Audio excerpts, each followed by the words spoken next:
Welcome back to the Mid-Year Mitch YouTube channel. In today's episode, I'm going to show you how I customized my stock Stinger 67 big block hood and made it into a functional cowl induction hood like the L88 67 Corvettes. So be sure to stick around. So this is a reproduction hood. It's actually a pretty decent reproduction.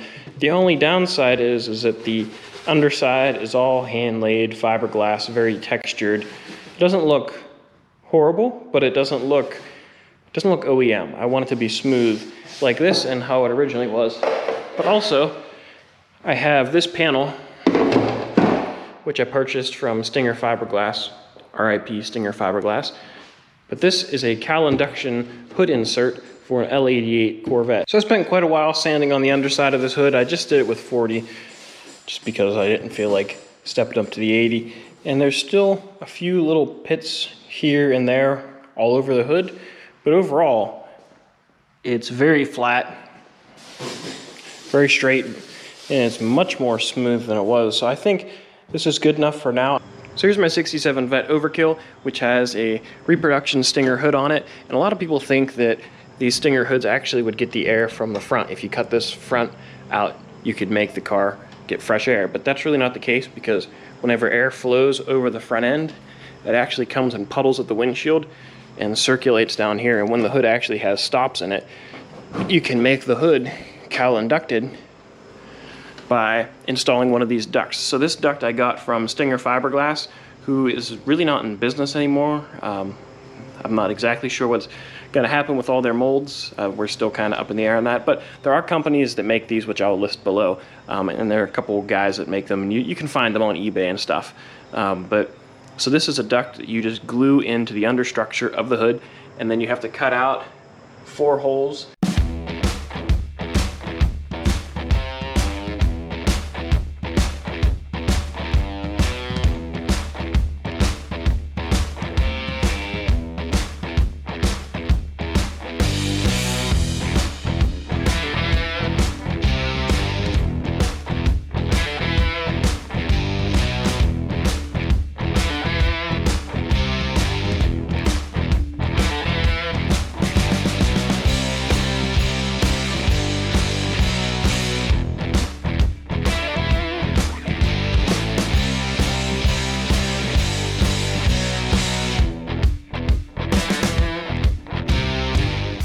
In the back of the hood here, which I used the GM drawing to figure that out, there's 2 that go on the outside, and then on the inside of the structure there are 2, so that way it can breathe through there.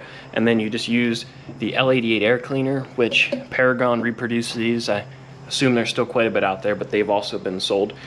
So it's a pretty simple setup. The actual element of the hood, or the actual air cleaner element, goes into the hood and is held in with just that little metal retainer. And then it has a drop base, a piece of foam to seal it up to the hood, and then you just have this little cage on top to keep, squirrels out. And in the video I did whenever I first drove the car, you saw there was a fireball that actually shot out of here.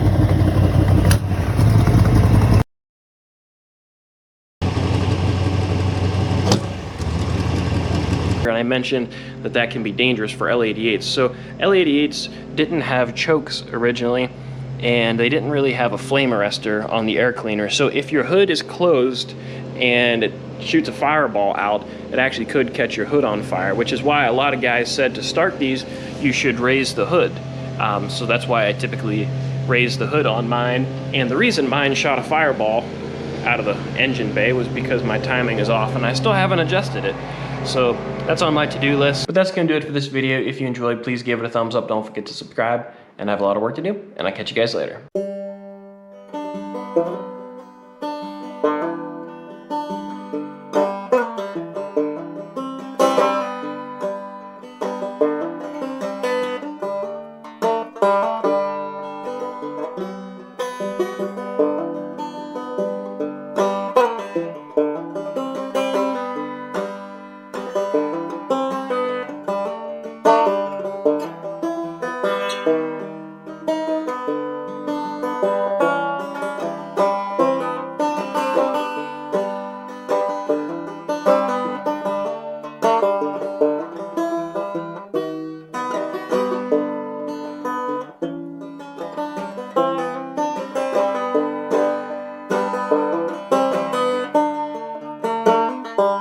you.